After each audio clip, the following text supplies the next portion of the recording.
मजर हिल से एक स्विगी डिलीवरी एजेंट को चारशंबे को हैदराबाद में गांजे की स्मगलिंग के इल्जाम में गिरफ्तार कर लिया गया। पुलिस ने मुलजिम के कब्जे से 9 किलो गांजा बरामद कर लिया। मुलजिम की शनाख्त 25 साला संतोष कुमार रावत के तौर पर हुई है, जो ओडिशा का रहने वाला है। उसे west zone task force commissioner की टीम ने बंजारा हिल्स पुलिस के ताउन से गिरफ्तार किया। संतोष कुमार रावत ग्राहकों को गांजा बेचने की कोशिश करते हुए पकड़ा गया। वो साल 2021 में हैदराबाद आया और स्विगी डिलीवरी एजेंट और चौकीदार के तौर पर काम करना शुरू कर दिया। मुलजिम अपनी कमाई हुई रकम से मुतमईन नहीं था और उसने एक बदनाम जमाना गांजा स्मगलर गोविंद से राब्ता किया, जो ओडिशा का रहने वाला है। संतोष ने गोविंद से गांजा खरीदा और ट्रेन के जरिए हैदराबाद वापस आया। उसने ममनुआ अशिया को पैकेटों में भर दिया, जो सारिफिन को फरोख्त किया जाना था। गांजे के अलावा पुलिस ने मुलजिम के कब्जे से एक बाइक, 2 मोबाइल फोन, एक वेटिंग मशीन और खाली पैकेट भी जब्त कर लिए।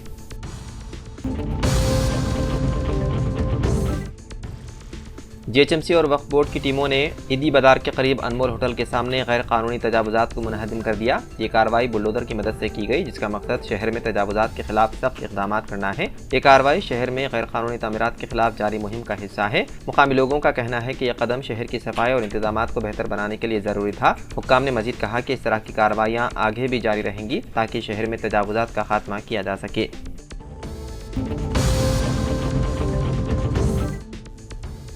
तेलंगाना के जिले खम्मम में एक शख्स और उसकी बीवी के कत्ल की वारदात आई पेश। कातिलों ने जाए वाक़े पर मिर्च पाउडर डाल दिया ताकि सूंघने वाले कुत्तों की जानिब से उनकी निशानदही ना की जा सके। पुलिस के मुताबिक इस जोड़े का इकलौता बेटा, जो हैदराबाद में रहता है, ने कई मरतबा उनको फ़ोन किया। ताहम फ़ोन रिसीव ना करने पर उसने अपने एक दोस्त से ख्वाहिश की कि वो उसके घर जाकर मालूम करें। जब उसका दोस्त उसके घर पहुंचा तो उसने देखा कि रमना और कृष्णा कुमारी मुर्दा हालत में पड़े हुए हैं, जिसके बाद उसने फौरी तौर पर पुलिस को इस बात की इत्तला दी। पुलिस और क्लोज टीम वहां पहुंचे। उन्होंने देखा कि मुकामी वारदात पर मिर्च पाउडर पड़ा हुआ था ताकि सूंघने वाले कुत्तों को मुलजिमीन की निशानदही से रोका जा सके।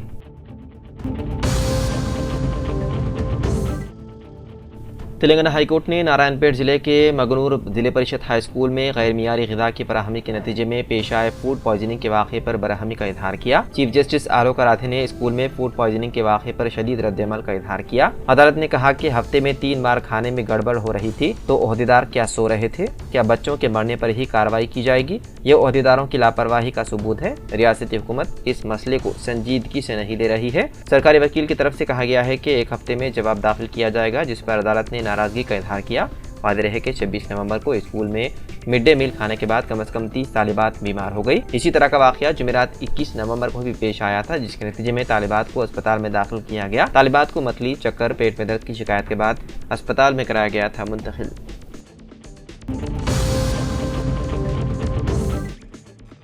मरम्मती काम की वजह से हैदराबाद के रिहायशियों को आज पीने के पानी की फराहमी में रुकावटों का सामना करना पड़ेगा। Hyderabad metropolitan water supply and sewerage board ने आवाम को इस खलल के बारे में खबरदार किया कि वो ज़रूरत के लिहाज से पानी का ज़ख़ीरा कर लें। हैदराबाद के जिन इलाकों में पानी की फराहमी में रुकावट पैदा होगी, उनमें बादाम मस्जिद, बालागंज, महान काली मंदिर, लाल दरवाज़ा, मित्रा क्लब, छतरी नाका, गांधी का मुजस्समा, Srinivas high school, Sri Ram Nagar, Pandurangarao street, CIB quarters, Harijan Basti, Gowlipura, Mekala Mandi, Sardapet Nagar, Lakshmi Nagar, Hama Bowli, Boiguda, Kandikal gate, DK colony, Rajanna Bowli और कादरी चमन का इलाका शामिल है।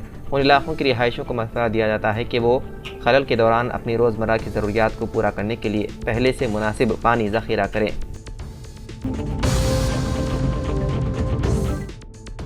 चारशंबे के रोज हैदराबाद के रामंतापुर के विवेक नगर इलाके में एक मकान में आतिशज़दगी का वाक़या पेश आया। आग मुबैना तौर पर इलेक्ट्रिक गाड़ी की बैटरी फटने से लगी। आग लगने से इमारत में मौजूद 7 दीगर 2 व्हीलर गाड़ियों को भी नुकसान पहुंचा। इत्तला मिलते ही फायर फाइटर्स ने फौरी तौर पर जाए हादसे पर पहुंचकर कड़ी मशक्क़त के बाद आग पर काबू पा लिया। आग बुझाने तक तकरीबन गाड़ियाँ जलकर खाकिसर हो गई थी।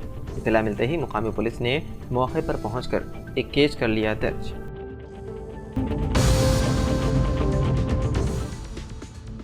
अमेरिका में सोलर पावर मुआहदे के लिए रिश्वतखोरी और सरमाकारों के साथ धोखाधड़ी के इल्ज़ाम के बाद से गौतम अडानी और अडानी ग्रुप की मुश्किलों में मुसलसल इजाफा हो रहा है। अब खबर सामने आ रही है कि आंध्र प्रदेश अडानी ग्रुप से जुड़े पावर सप्लाई मुआहदे को मनसूख कर सकता है। इसके लिए आंध्र प्रदेश हुकूमत फाइलों का जायजा ले रही है, जिसके तहत मुबैना इल्ज़ाम लगाए गए हैं। बताया गया है कि रियासती हुकूमत इस मामले पर बारीकी से गौर कर रही है।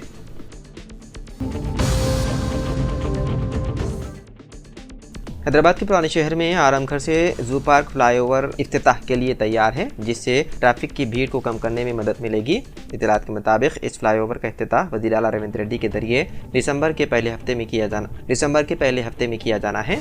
आरामघर फ्लाईओवर जो 4.04 किलोमीटर तवील है, हैदराबाद का दूसरा सबसे तवील फ्लाईओवर है। 6 लेन 2 तरफा ढांचे के तौर पर डिजाइन किया गया है। ये आरामघर को नेहरू जूलॉजिकल पार्क से जोड़ता है। गुज़िश्ता रोज़ GHMC कमिश्नर के इलम भारती, HMDA कमिश्नर सरफराज अहमद और HMWS एंड SB के एग्जीक्यूटिव डायरेक्टर मयांक मित्तल के साथ हैदराबाद में आरामघर से जू पार्क फ्लाईओवर की जारी तामीर का मुआयना किया। GHMC कमिश्नर ने ओहदेदारों को हिदायत दी कि वो मेन फ्लाईओवर की तामीर को 30 नवंबर तक मुकम्मल करने को यकीनी बनाएं।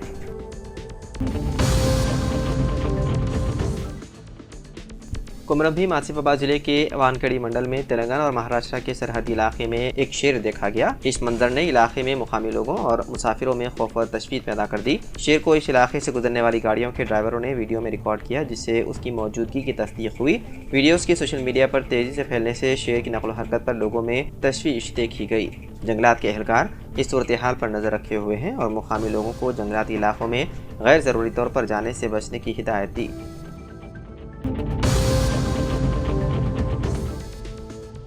इलेक्शन कमीशन ने 4 रियासतों में राज्यसभा की 6 नशिस्तों के इंतखाबात के लिए शेड्यूल जारी कर दिया। आंध्र प्रदेश में राज्यसभा की 3 नशिस्तें मखलूआ हैं, जबकि ओडिशा, मगरबी बंगाल और हरियाणा में एक नशिस्त है। आंध्र प्रदेश में एम वेंकट रमना राव और बी मस्तान राव यादव ने 29 अगस्त को राज्यसभा की रुकनीत से इस्तीफा दिया था, जबकि आर कृष्णैया ने 23 दिसंबर को इस्तीफा दिया। एम वेंकट रमना राव की मियाद 21 जून साल 2026, बी मस्तान यादव की मियाद 21 जून साल 2028 और आर कृष्णैया की मियाद 21 जून साल 2028 को ख़त्म हो रही है। बाकी मियाद के लिए ज़िमनी इंतखाब होगा। बताया गया है कि 3 दिसंबर को एलामिया जारी किया जाएगा। 10 दिसंबर तक पर्चे नामजदगी दाखिल किए जा सकते हैं। नामजदगी की जांच 11 दिसंबर को होगी और 13 दिसंबर तक नाम वापस लिए जा सकते हैं। राय दही 20 दिसंबर सुबह 9 बजे तक शाम 4 बजे रहेगी, जबकि उसी दिन शाम 5 बजे से रायशुमारी और नतीजे का ऐलान किया जाएगा।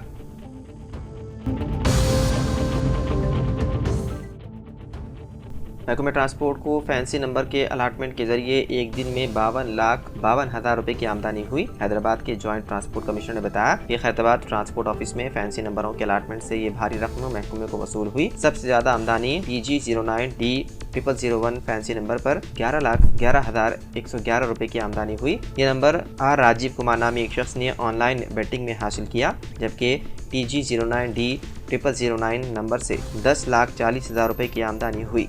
यह number mega engineering and infrastructure limited ने हासिल किया है। इसके अलावा बाज़ दीगर फैंसी नंबरात के जरिए ट्रांसपोर्ट को लाखों रुपए की आमदनी हुई।